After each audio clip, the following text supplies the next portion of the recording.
Ce soir, le texte que nous allons étudier, c'est l'Évangile de Marc, chapitre 14.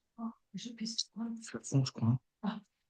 Il s'agit de l'avant-dernière étude dans l'Évangile de Marc. Alors, avant de lire le premier texte, je propose que nous prions et que nous demandions l'aide du Seigneur.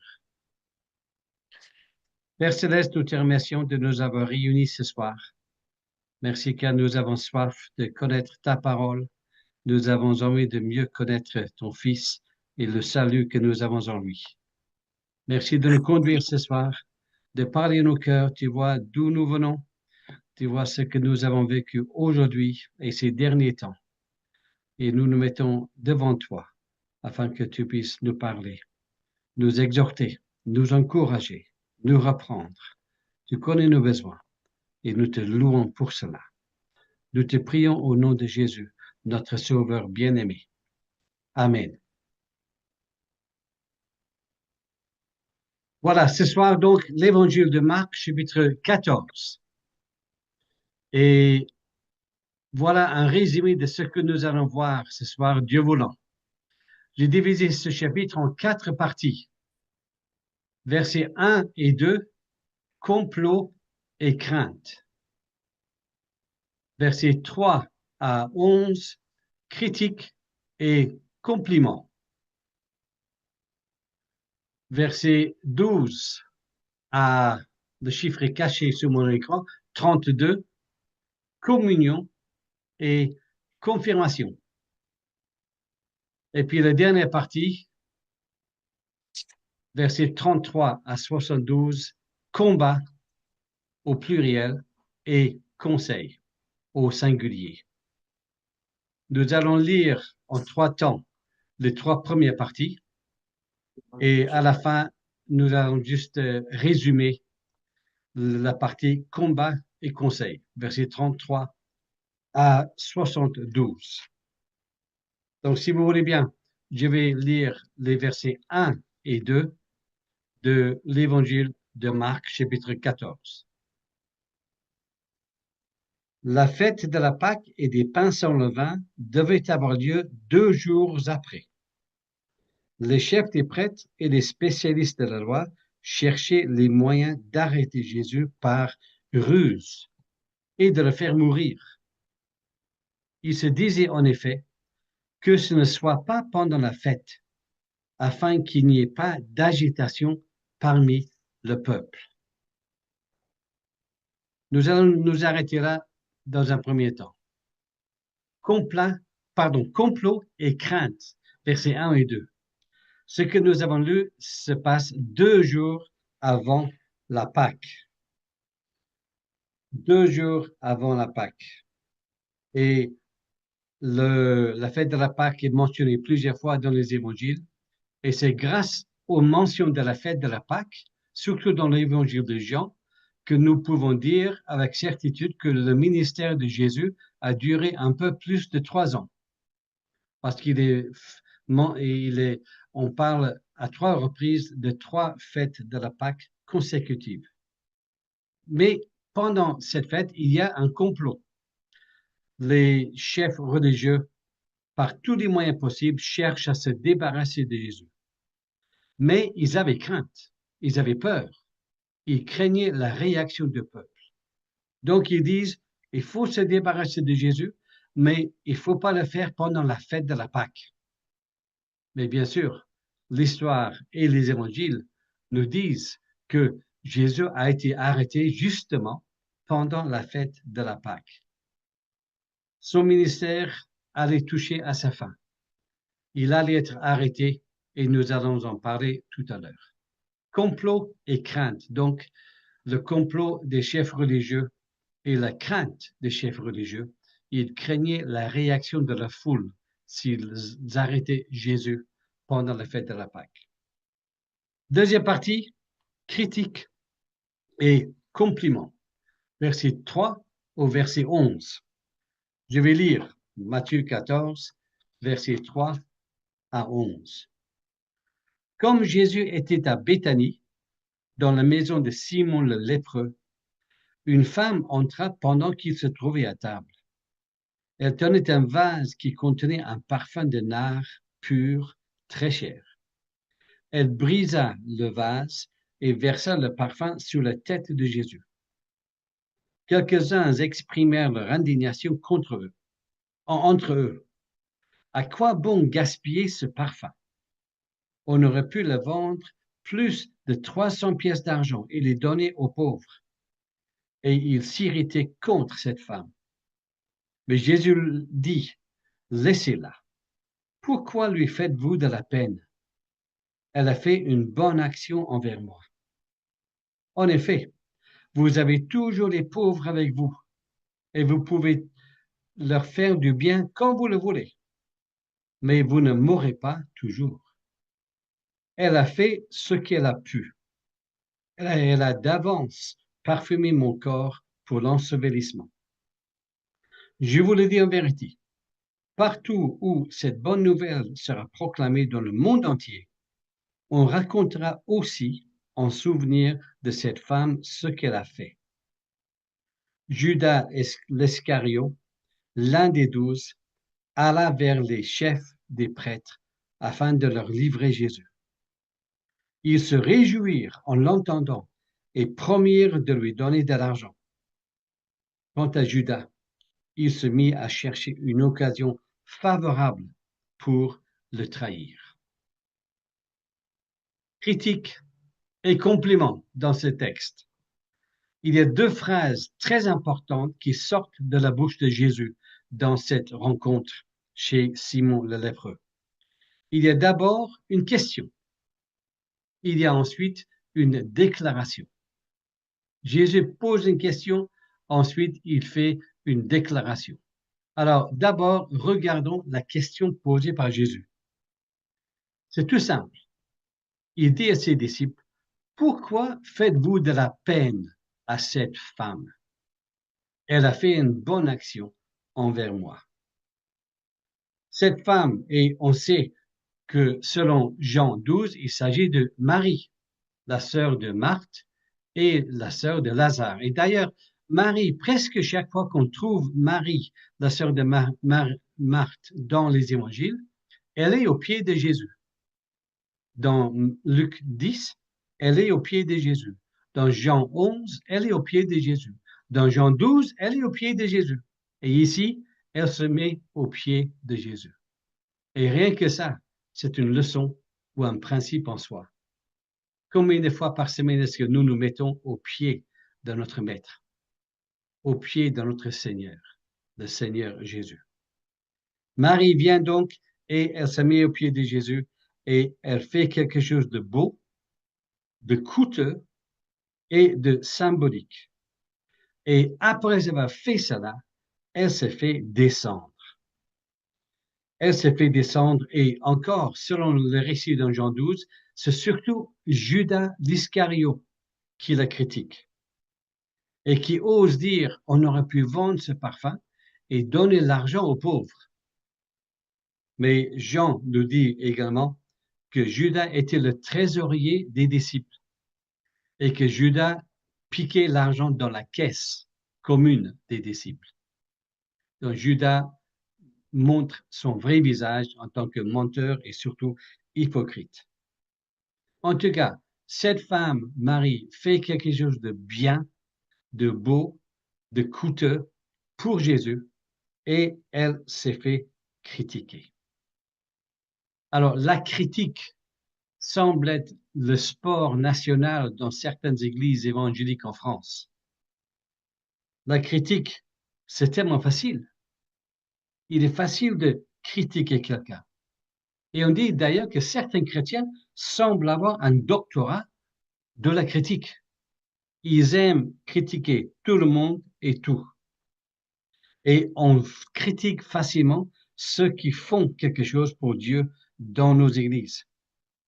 Et à cause de la critique et des critiques acerbes, certains chrétiens se découragent, certains chrétiens se retirent de leur ministère et certains chrétiens décident de ne plus rien faire dans leur église. Parce que chaque fois qu'ils font quelque chose, ils se font critiquer de façon injuste et sans amour. Alors, certains chrétiens vont s'identifier à ce qui va apparaître sur l'écran, une citation anonyme par Madame ou Nîmes, dont le prénom était Anne. Cette personne a dit, si nous vivons pour être approuvés par Dieu, il se peut bien que nous soyons désapprouvés par les hommes. Marie a été approuvée par le Seigneur Jésus. Mais Judas et peut-être d'autres l'ont critiqué et n'ont pas du tout apprécié ce qu'elle a fait pour Jésus. L'auteur néo-zélandais Oswald Sanders, il a écrit un livre formidable qui s'appelle Le leader spirituel. Je suis en train de lire ce livre avec un jeune ancien dans une de nos églises. Et dans ce livre, Le leader spirituel, Sanders dit la chose suivante. Il n'y a rien de tel qu'une critique destructrice pour tuer l'efficacité, les capacités et l'initiative d'un leader ou d'un chrétien tout court. Les critiques destructrices qui peuvent tuer l'efficacité de quelqu'un qui veut servir le Seigneur dans son Église. Alors, je ne vais pas vous demander de lever la main, mais qui parmi nous n'a jamais été critiqué de façon injuste? On va parler des critiques justes dans quelques minutes, mais qui n'a jamais été critiqué de façon injuste? Donc, la question qu'il faut se poser, c'est comment est-ce qu'on doit réagir si je suis critiqué injustement par d'autres chrétiens pour quelque chose que j'ai fait? Alors, je crois que la première chose à faire, c'est de refuser de se mettre en colère.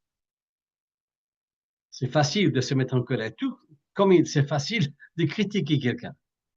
Mais la colère, la critique n'accomplissent pas grand-chose dans l'œuvre de Dieu. Donc, je propose, refusons de nous mettre en colère. Ensuite, ne réagissons pas à vif. Alors, nous vivons à l'époque de WhatsApp et d'email, et c'est sûr que une réaction normale et humaine quand on reçoit un email ou un message WhatsApp ou un SMS qui nous critique, c'est de répondre dans les 10 secondes après avoir lu la critique.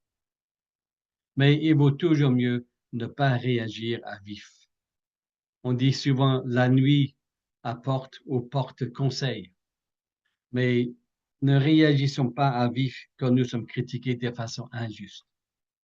Troisième chose, chassons tout esprit d'animosité et toute envie de nous venger. On peut vouloir se venger. Parfois, on a envie de se venger sur les enfants de chrétiens qui nous ont critiqués, s'ils sont dans notre classe d'école du dimanche, etc. Mais on doit prier, Seigneur, enlève tout esprit d'animosité et toute envie de nous venger. Une quatrième réaction, c'est de veiller sur notre hypersensibilité. On est tous sensibles à un certain point, mais on doit veiller à ne pas être hypersensible. Et il y a des chrétiens, pour un oui et pour un non, se mettent en colère parce qu'ils sont hypersensibles. Et même quand on est critiqué de façon injuste, on doit prier le Seigneur pour qu'il nous aide à ne pas être hypersensible envers la critique. Et aussi, une dernière remarque, on doit chercher la sagesse de Dieu. Seigneur, que veut Dieu que je fasse? Est-ce que je dois me justifier? Est-ce que je dois aller voir la personne qui m'a critiqué? Est-ce que je dois convoquer le conseil d'anciens pour en parler? Est-ce que je dois me taire et continuer? Est-ce que je dois me taire et démissionner? On a besoin de chercher la sagesse de Dieu quand on est critiqué injustement. Comme je disais, il est tellement facile de critiquer. Et parfois, quand on est critiqué, on passe une mauvaise nuit. On ressasse, on retourne ça dans tous les sens dans notre tête et dans notre cœur. Et on revit le moment où quelqu'un nous a critiqué de façon injuste. Par contre, que faire si la critique est juste et si la critique est faite avec douceur et amour, en vue non pas de démolir, mais de construire. Alors, j'espère que nous avons tous été critiqués de façon juste, avec amour et douceur. Cela fait partie de la communion fraternelle et de la formation du disciple. Alors, trois choses que je dirais par rapport à cela. Comment réagir? Eh bien, on peut remercier le Seigneur pour cette critique, ou on peut employer le mot exhortation ou encouragement. Si c'est fait avec douceur et dans l'amour, on peut remercier le Seigneur et aussi on peut remercier la personne qui nous l'a faite, qui nous a fait cette remarque, cette exhortation, parce que c'est pour notre bien et c'est pour le bien de l'Église. Si on nous a critiqué par rapport à quelque chose que nous avons fait, peut-être il y a quelque chose à améliorer. Si je fais, on va dire, donner un exemple. On est dans un culte et les anciens me demandent de faire une petite leçon devant tout le monde pour les enfants présents. Et il ne faut pas être long parce qu'il y a un temps de louange, il y a la prédication que les enfants sortent pour l'école des dimanches. Mais si je parle 30 minutes aux enfants et je veux expliquer l'évangile de Marc, chapitre 13, le discours sur la montagne, eh bien sûr, 30 minutes pour les enfants publics, c'est déjà trop long. Et puis 30 minutes pour expliquer les différentes interprétations de la fin des temps pour les enfants, mais c'est nul de faire ça.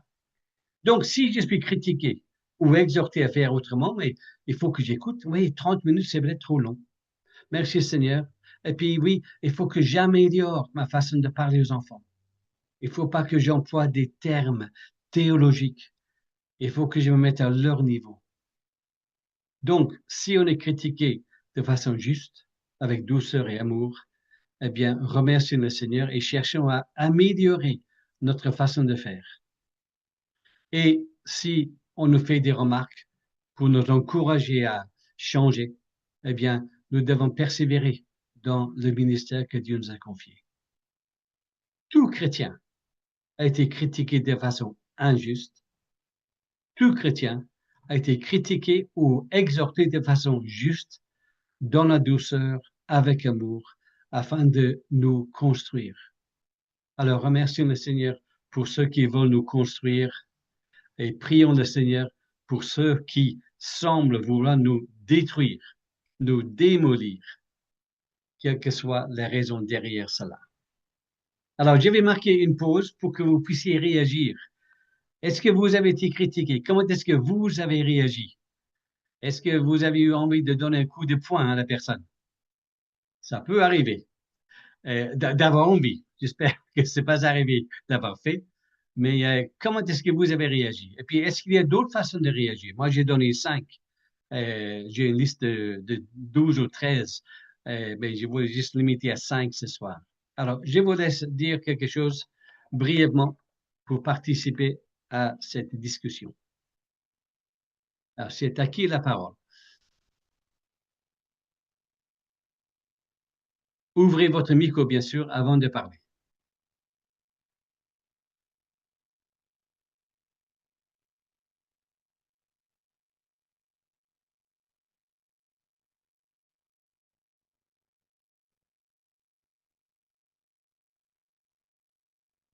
Eh bien, soit tous les micros sont fermés, soit personne n'a rien dit.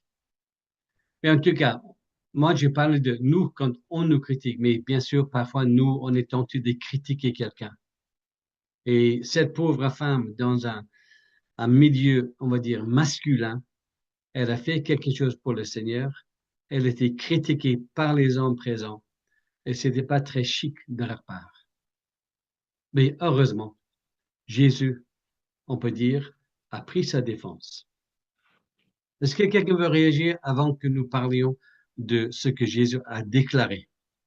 Oui, c'était justement, je voulais remarquer que On ne sait pas du tout quelle a été sa réaction à elle, si elle a eu une réaction et quelle a été sa réaction.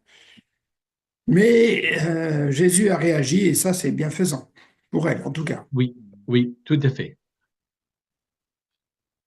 Merci, Je, Joël. je pense, je pense quelquefois, lorsqu'on critique, c'est peut-être parce qu'on n'a pas tous les paramètres aussi de la situation. Et peut-être qu'il faut se renseigner un peu à droite à gauche avant d'émettre un avis. Tout à fait, tout à fait.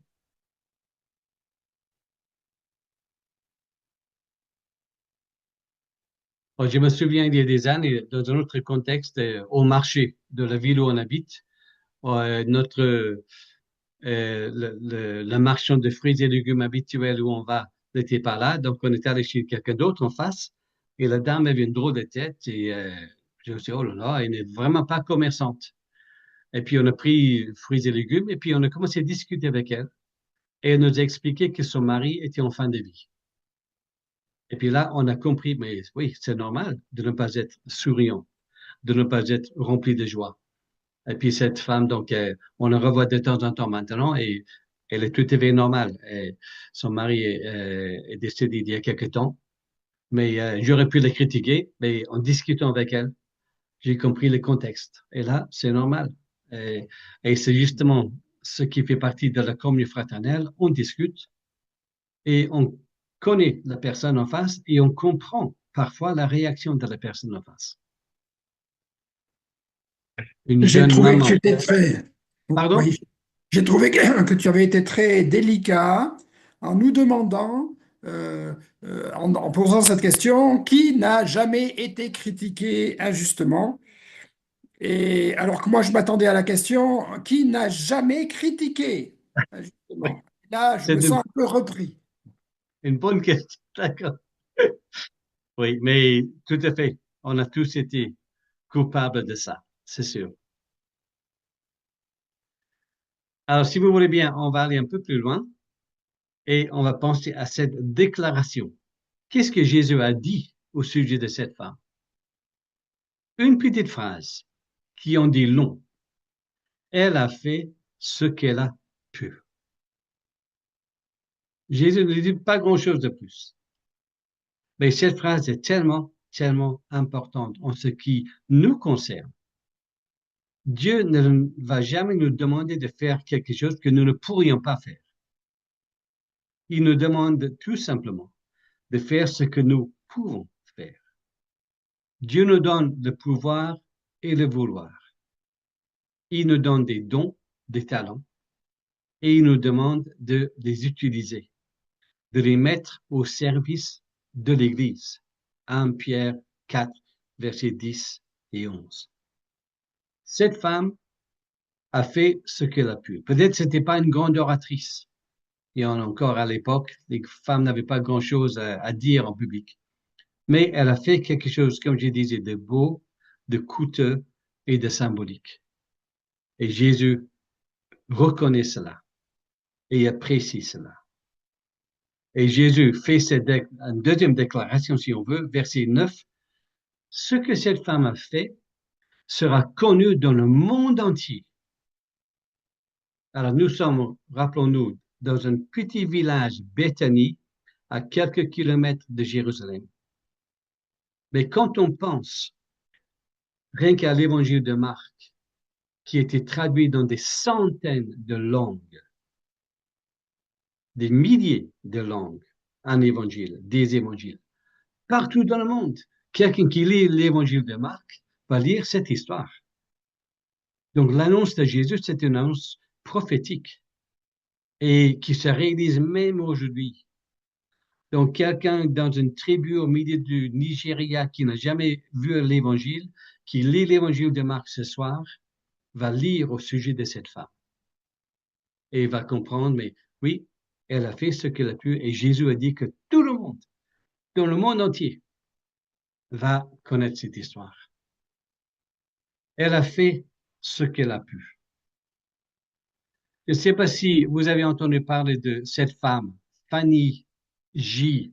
Crosby, 1820 en 1915. Donc, elle est décédée à l'âge de 95 ans. Donc, il y a déjà un siècle. Donc, vivre 95 ans au 19e siècle, il fallait le faire.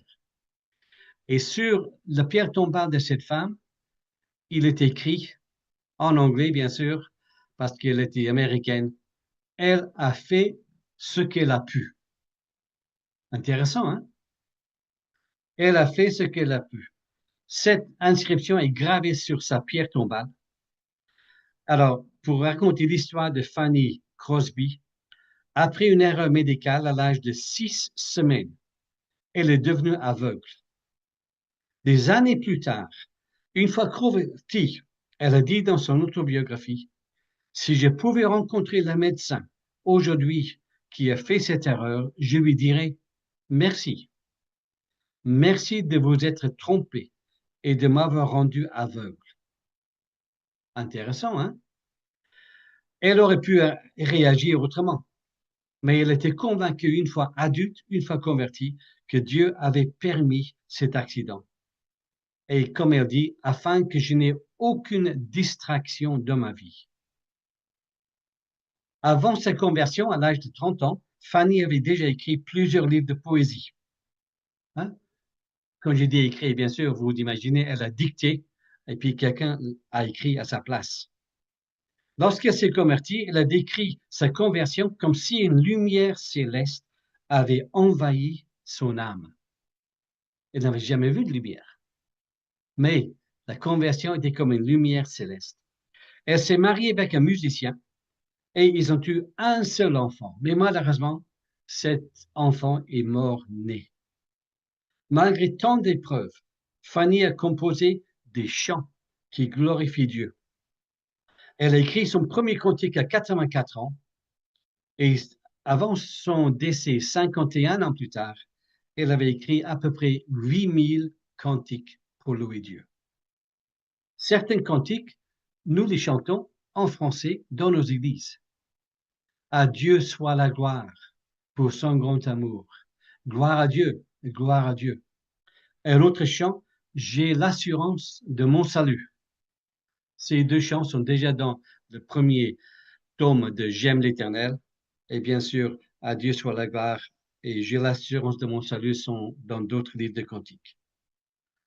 Cette femme avait la certitude qu'un jour elle verrait Jésus, son sauveur bien-aimé.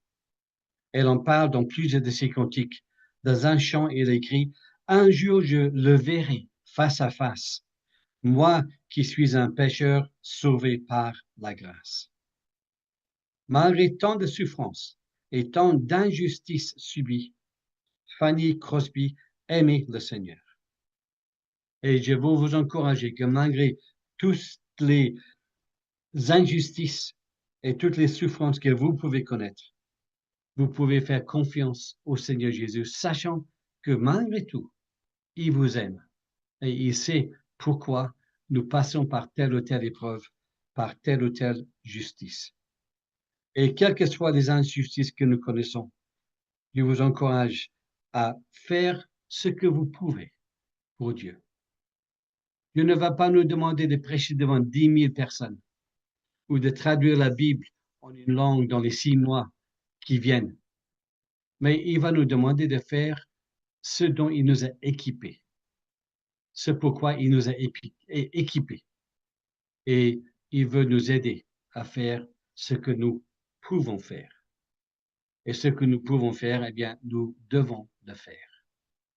Fanny Crosby, elle a fait ce qu'elle a pu pendant 50 ans ou 60 ans.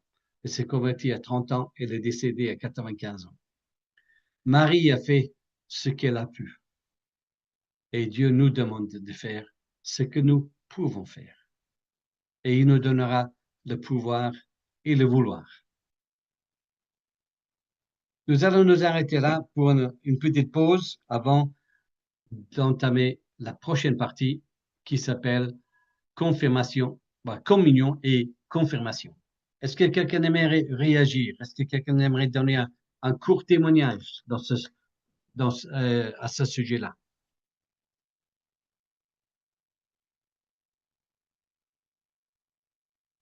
Je trouve que quand on dit elle a fait ce qu'elle a pu, au premier abord, on peut penser, bon, ben, elle a fait une petite chose et voilà, on l'honore un petit peu.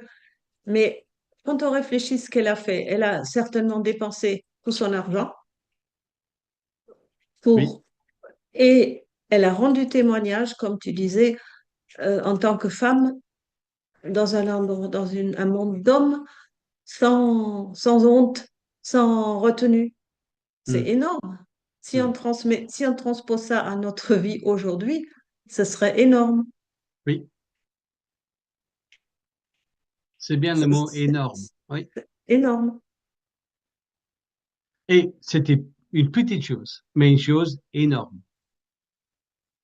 Et nous, on peut faire des petites choses, mais aux yeux de Dieu, ça peut être énorme.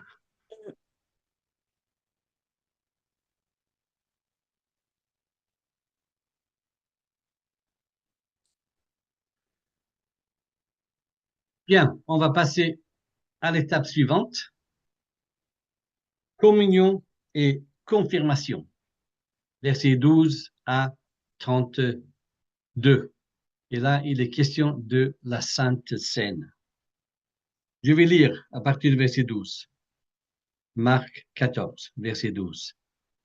Le premier jour des pains sans levain, où l'on sacrifiait l'agneau pascal, les disciples de Jésus lui dirent, où veux-tu que nous allions te préparer le repas de la Pâque?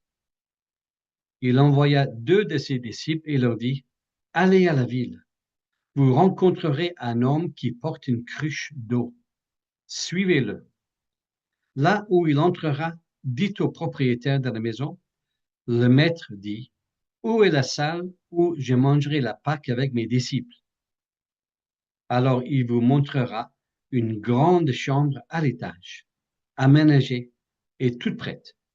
C'est là que vous nous préparerez la Pâque.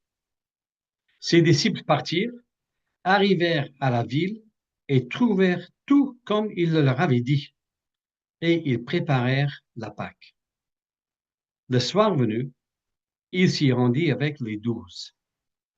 Pendant qu'ils étaient à table et qu'ils mangeaient, Jésus dit, je vous le dis en vérité, l'un de vous qui mange avec moi me trahira. Ils devinrent tout tristes et lui dirent l'un après l'autre, est-ce moi? Il leur répondit, c'est l'un des 12 qui met la main dans le plat avec moi. Le Fils de l'homme s'en va conformément à ce qui est écrit à son sujet. Mais malheur à l'homme par qui le Fils de l'homme est trahi. Mieux vaudrait pour cet homme qu'il ne soit pas né. Pendant qu'il mangeait, Jésus prit du pain, et après avoir prononcé la prière de bénédiction, il le rompit et le leur donna en disant, prenez, mangez, ceci est mon corps. Il prit ensuite une coupe et dit, et après avoir remercié Dieu, il la leur donna et ils en burent tous.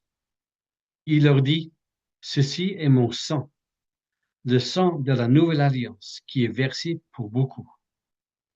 Je vous le dis en vérité, je ne boirai plus jamais du fruit de la vigne jusqu'au jour où je le boirai nouveau dans le royaume de Dieu.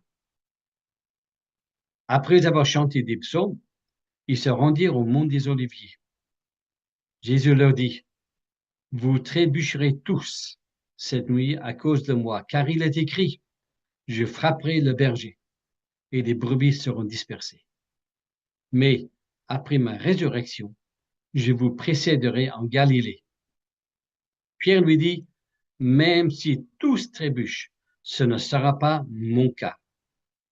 Jésus lui dit, je te le dis en vérité, aujourd'hui, cette nuit même, avant que le coq chante 2 fois, toi, tu me renieras 3 fois. Mais Pierre reprit plus fortement, même s'il me faut mourir avec toi, je ne te renierai pas. Et tous dirent la même chose. Ils se rendirent ensuite dans un endroit appelé Gethsémané. Voilà, On appelle ce texte l'institution de la Sainte Seine. Et dans la Bible, bien sûr, le mot Sainte Seine ne s'y trouve pas. Et d'ailleurs, si jamais vous trouvez dans la Bible le mot la Sainte Seine, eh bien, je vous inviterai au restaurant le plus cher de Montpellier. Et je demanderai à Gilbert de régler la note. En tout cas, dans la Bible, dans le Nouveau Testament, la Sainte Seine est appelée de plusieurs façons différentes.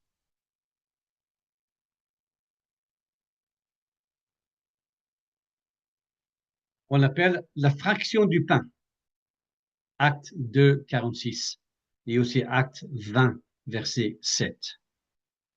On l'appelle la table du Seigneur, 1 Corinthiens 10, 21. On l'appelle aussi le repas du Seigneur, 1 Corinthiens 11, verset 20. Il y a quelques années, on était invité dans une église dans le nord de la France et j'ai téléphoné au pasteur quelques jours avant de venir avec quelques petites questions et je suis tombé sur son épouse et j'ai dit, oui, combien seront au culte dimanche prochain? Et elle me dit, oh, on est à peu près 30 personnes à rompre le pain. C'est pas tous les jours qu'on dit rompre le pain, mais c'était la fraction du pain, le fait de rompre du pain. Et aussi, une chose à souligner par rapport à l'institution de la Sainte Seine, c'est que ça s'est passé la nuit, ou le soir plutôt, lors de la dernière soirée du Seigneur Jésus. Et ça s'est passé au cours d'un repas, en stricte simplicité. Nous avons parfois tendance à formaliser la Sainte Seine, alors qu'à l'origine, c'était quelque chose de tout simple. Jésus, pendant un repas, a pris du pain et il a pris du vin. Et il a dit, ceci est mon corps, ceci est mon sang, rompu pour vous, qui a coulé pour vous. Il parle du passé, mais c'est quelque chose, bien sûr, de futur. Un autre mot qui s'emploie aujourd'hui par rapport à la Sainte Seine, surtout dans le milieu catholique, c'est le mot Eucharistie. Alors, souvent les évangéliques n'aiment pas ce mot, mais le mot signifie reconnaissance ou action de grâce. Et bien sûr, quand on prend le repas du Seigneur, ça doit être fait avec reconnaissance, avec action de grâce. Et par rapport à la Sainte Seine, quand cela a été institué, dans l'évangile de Luc, nous lisons que Jésus a d'abord pris une coupe, ensuite il a pris le pain, et puis ensuite il a repris la coupe. Tout ça pour nous montrer, je crois que bon, il n'y a pas de règles strictes. Alors parfois, pour plusieurs raisons, on prend le pain, on prend le vin et on prend en même temps, en communion, les uns avec les autres. C'est une façon de faire. Moi, j'étais passé d'une église pendant quelques années et ils avaient la tradition que ceux qui devaient prendre le pain devaient se lever. Ce qui veut dire que si nous, on va au culte avec des amis non chrétiens, ils voient que les chrétiens se lèvent. Est-ce que les amis non chrétiens vont se lever? Et ça peut être un peu compliqué. Et puis, parfois, les enfants me disaient à table, me disent, papa, pourquoi est-ce que madame une telle ne s'est pas levée ce matin?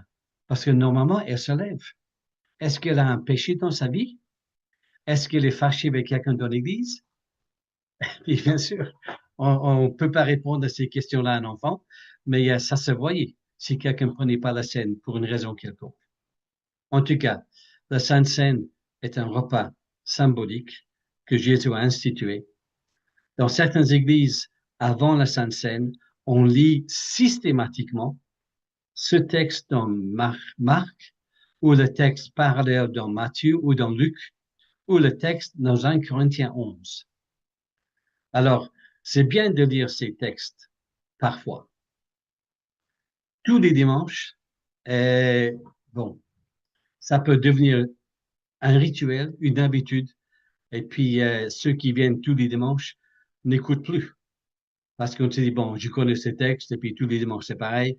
Mais c'est bien de lire ce texte, je dirais, de temps en temps, parce qu'il y a des rappels très importants dans ces textes d'institution de la scène. Alors moi, j'aimerais vous proposer 4 choses que nous devons faire, au moins 4 choses quand on prend la scène. Où est-ce qu'on devrait regarder quand on prend la scène? Gros de questions, hein? Lorsque nous prenons la scène, je dis d'abord, on doit regarder en arrière et penser à ce que Jésus a fait. Pensez à qui était Jésus. Pensez à ce que Jésus a dit. Pensez à ce que Jésus a accompli pour nous et en particulier pour moi. On regarde en arrière. Faites ceci en mémoire de moi. On pense au passé. C'est un repas commémoratif. D'ailleurs, comme j'ai dit tout à l'heure, je suis en Écosse depuis 2 mois. On rentre la semaine prochaine, mais dans certaines églises que nous avons visitées, devant la chaire, il y a une table. Et cette table, gravée dans le bois devant, c'est marqué en anglais, faites ceci en mémoire de moi, ou en souvenir de moi. Et cette table sert exclusivement à la Sainte Seine. On a le droit de rien mettre dessus, sauf la Sainte Seine. Et quand il y a un agape, ou une agape, on met les tables, mais on ne prend jamais cette table-là. C'est presque comme si la table avait un pouvoir magique ou sacré ou saint. En tout cas, il y a ces tables-là avec le rappel devant. Faites ceci en mémoire de moi. Donc, c'est pour ça que je dis, quand on prend la scène, on doit penser au passé. Mais quand on prend la scène, on doit regarder à l'intérieur, à soi-même. L'apôtre Paul dit dans Jean 41:11 que chacun s'examine. Autrement dit, ne prenez pas la scène si il y a quelque chose qui ne tourne pas rond dans votre vie.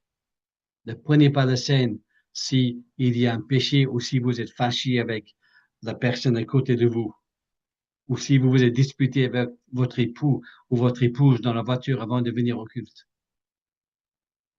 Et chacun s'examine.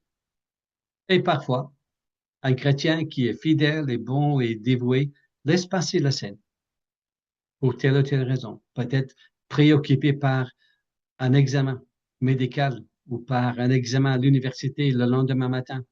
Si on est préoccupé, on a du mal à se concentrer sur le sens de la scène.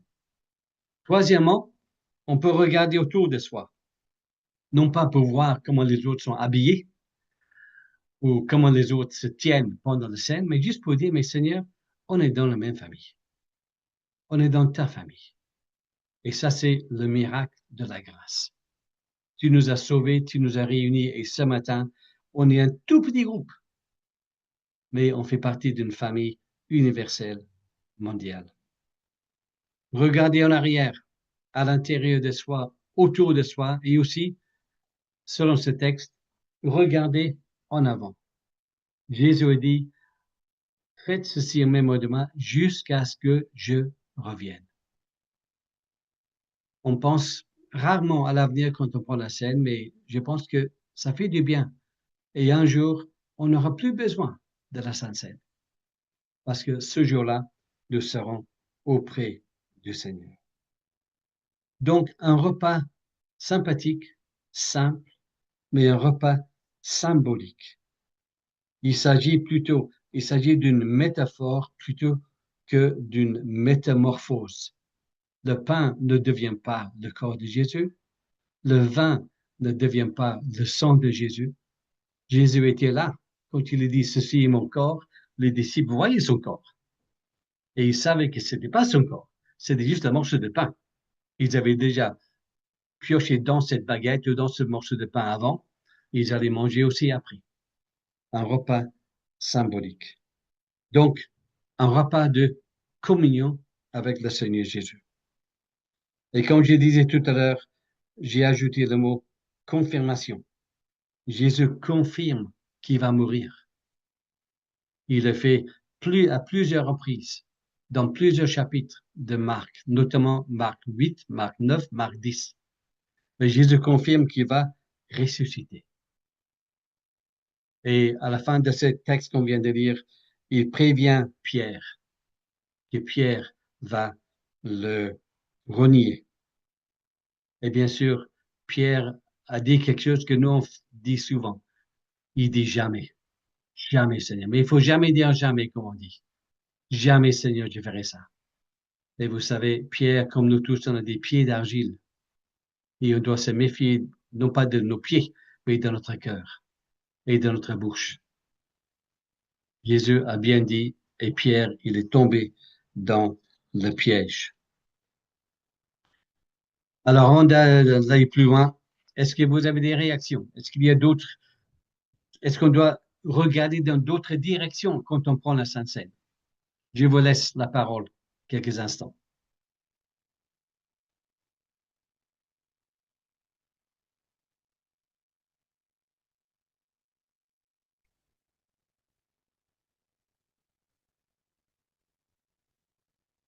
J'aurais juste une petite remarque concernant Je le t'en prie, regard, Joël.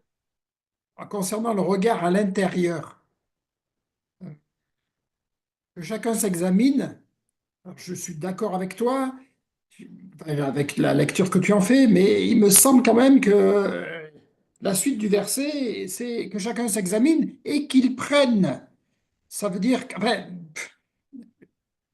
moi je comprends qu'on s'abstienne, mais il me semble que ça doit rester quelque chose de tout à fait exceptionnel. Parce que sinon, on risque d'être dans une situation où je m'examine, je ne suis pas digne. Et de toute façon, je ne serai jamais digne. Oui, Je ne serai jamais digne de l'apprendre. Je m'examine et je dis, oui, c'est effectivement, Seigneur, j'en suis pas digne, mais toi, tu en es digne.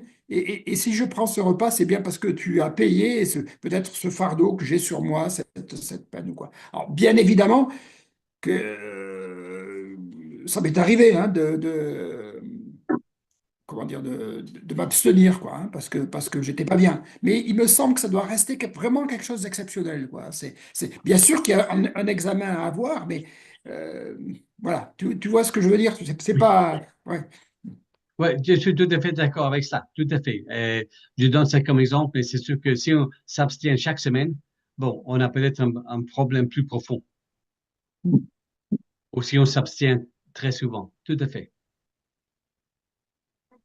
Quelqu'un d'autre? Oui, moi, je pose une question, c'est en fait, c'est une remarque. Dans un repas de famille ou un repas entre amis, personne ne se concentre que sur son assiette. Même si on regarde autour de soi, c'est convivial, on se regarde les uns les autres. Oui, Et si on s'aperçoit que à table, il y a quelqu'un qui touche pas du tout à son assiette, bah, quelque part, sans entrer en inquisition, on s'interroge, tiens, qu'est-ce qui va pas? Même on lui demande. oui, Donc enfin, l'usage dans nos églises, c'est les uns derrière les autres. On ne voit que le dos de ceux qui sont devant nous. En général, des fois, il y a des petits cercles qui s'organisent. Mais la plupart du temps, la Sainte Seine n'est pas déterminante pour connaître la bonne santé de l'Église oui, lorsque chacun est concentré juste sur ce moment de communion entre lui et le Seigneur. oui, C'est, c'est soit le Seigneur, mais comme tu l'as dit, avec les autres. oui. Je comprends, oui, oui, oui. C'est une bonne remarque. Merci. Bon, on va aller un peu plus loin. Donc, pour cette dernière partie, il y a une quarantaine de versets. Donc, comme je disais tout à l'heure, on va pas tous les lire, mais c'est combat et conseil.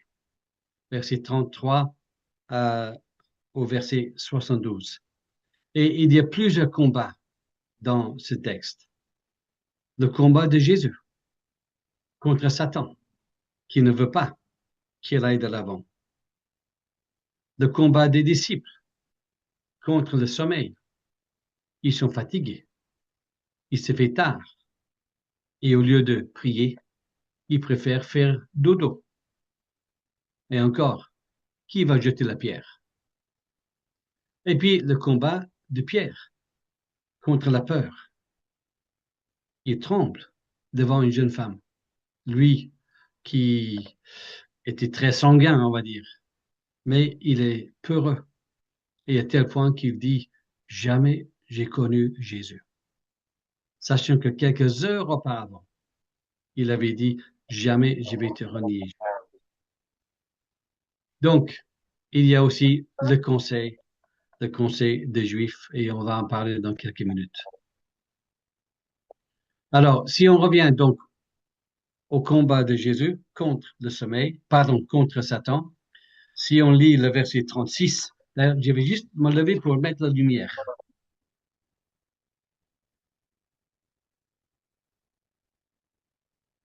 Désolé, ça va mieux.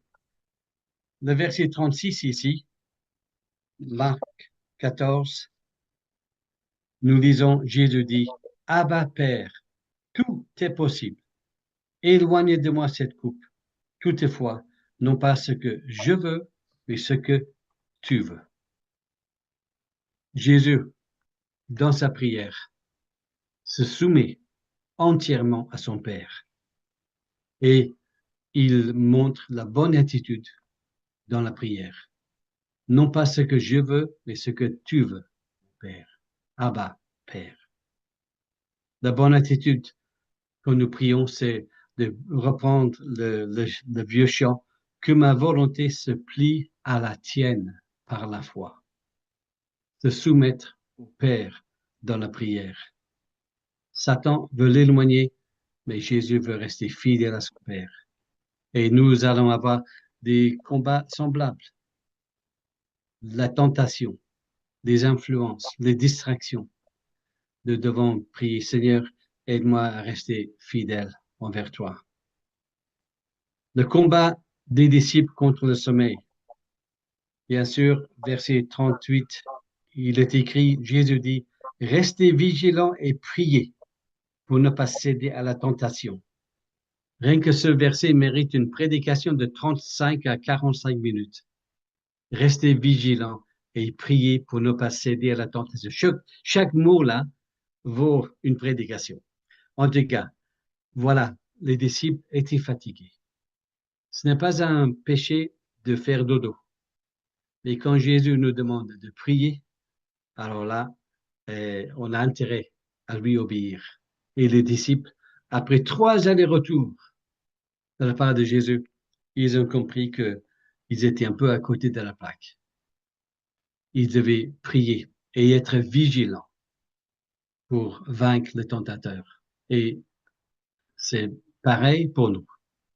Et puis le combat de Pierre contre la peur. Après avoir renié Jésus 3 fois, il est écrit, Pierre se souvint alors de ce que Jésus avait dit. Verset 72. C'est terrible d'oublier ce que Jésus dit et de se rappeler dans un moment de crise. Et c'est ce qui est arrivé à Pierre.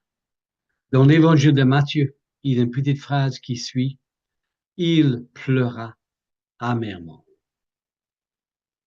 Pas seulement il pleura, pas abondamment, pas seulement abondamment, mais amèrement. Il était amer dans son cœur parce qu'il savait que Satan l'a eu.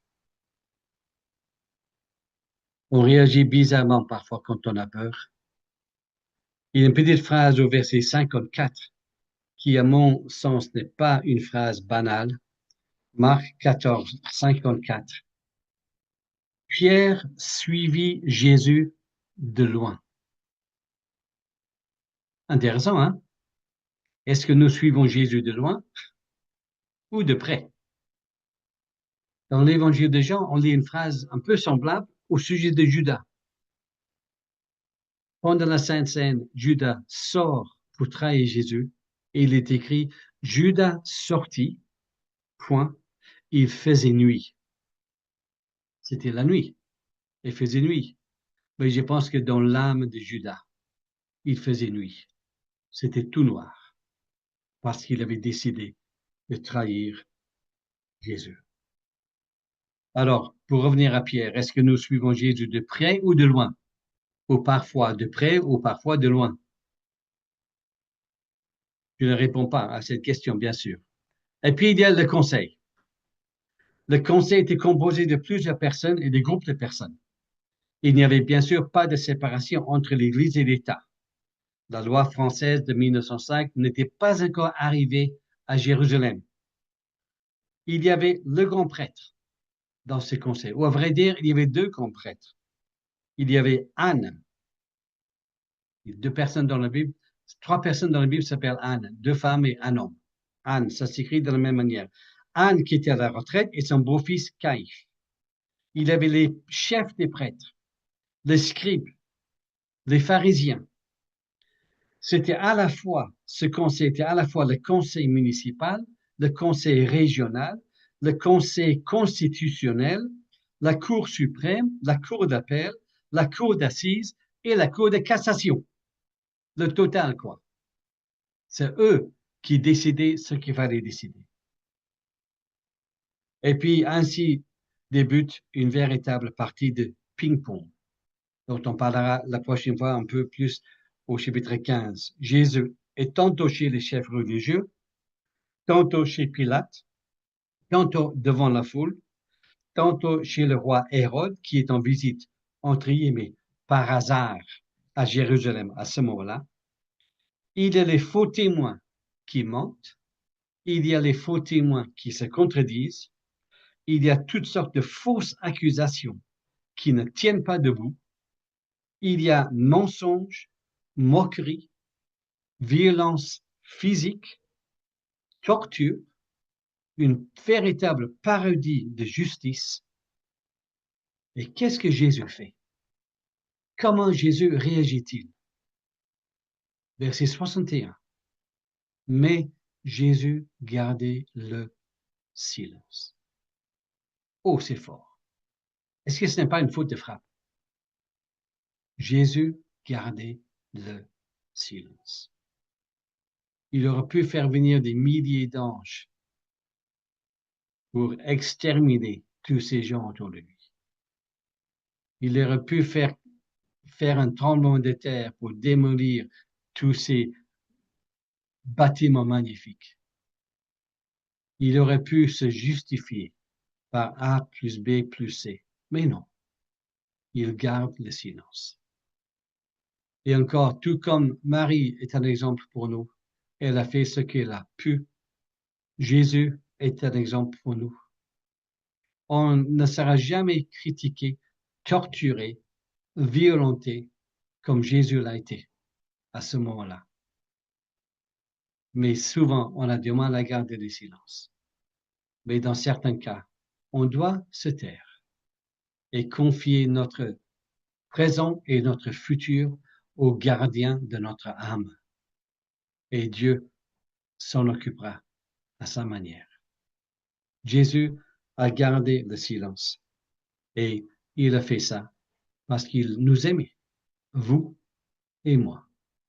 Et il voulait aller jusqu'au bout.